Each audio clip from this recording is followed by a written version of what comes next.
ایک روز سرکار صلی اللہ علیہ وسلم صحابہ کرام کے اندر بیٹھے تھے اور نام کے حوالے سے گفتگو ہو رہی تھی، فلانے کا نام یہ ہے، فلانے کا نام یہ ہے، فلانے کا نام یہ ہے، اس کا یہ مطلب ہے، اس کا یہ تو آپ نے فرمایا اے میرے دیوانوں، اے میرے صحابہ، میرے نام پر نام رکھا کرو، تمہیں میرے نام کی برکتیں تمہیں بتاتا ہوں۔ فرمایا قیامت کے روز دو افراد اللہ کی بارگاہ میں حاضر ہوں گے، اللہ تعالیٰ حساب کتاب لیے بغیر فرشتوں سے فرمائے گا ان کو جنت میں داخل کر دو۔ وہ ڈر رہے ہوں گے نا اپنے اعمال کی وجہ سے، ایک دم بولیں گے ہیں یہ کیا ہو، ہمیں کس عمل کے صلے میں جنت بھیجا جا رہا ہے، حالانکہ ہم تو اپنے گناہوں سے ڈر رہے ہیں،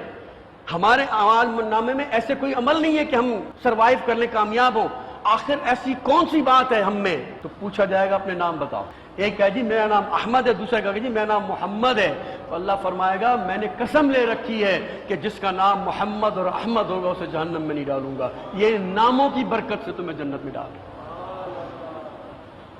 نام محمد صلی علی،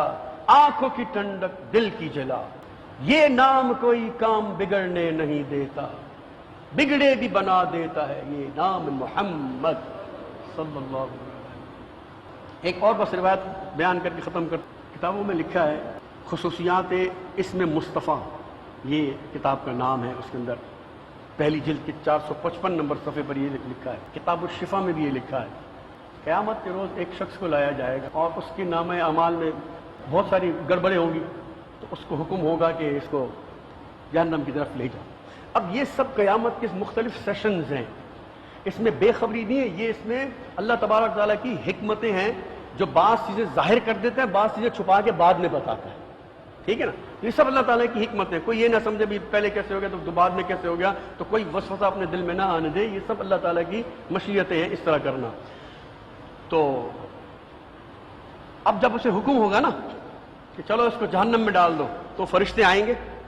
چل بھائی اب آپ جانتے ہیں کہ جب کسی کو جیل ہو جاتی ہے تو جیل میں ڈالتے ہیں تو اس کا پہلے نام لکھتے ہیں، اس کے والد کا نام لکھتے ہیں، اس کی ساری کارروائی کرتے ہیں، اس کا ریکارڈ لکھتے ہیں، اس کا نمبر لکھتے ہیں، اس کو کپڑے سارا ریکارڈ رکھنے کے بعد اس کو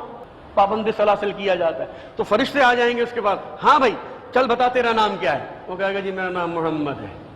فرشتے لکھتے لکھتے رک جائیں گے اور بارگاہ الہی کی طرف متوجہ ہوں گے، کیونکہ وہ سب دیکھ چکے ہوں گے کہ محمد نام کی یہاں بڑی برکت ہے، وہ کہیں گے یا اللہ اس کا نام محمد ہے۔ تو اب اس کتاب میں لکھنے والے مصنف نے یہ کہا کہ اللہ تبارک و تعالیٰ اس سے فرمائے گا اے محمد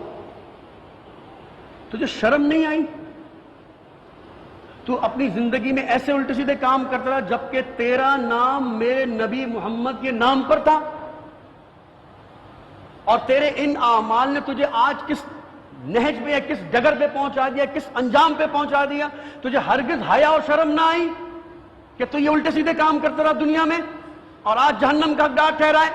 لیکن تجھے شرم نہ آئی، مجھے شرم آتی ہے کہ محمد والے نام کو میں جہنم میں ڈالوں، مجھے شرم آتی ہے کہ میں اپنے حبیب کے نام والے شخص کو جہنم میں ڈالوں، اے فرشتوں اس کو اس نام کی برکت سے میں معاف کرتا ہوں اور اس کو جنت میں ڈالوں۔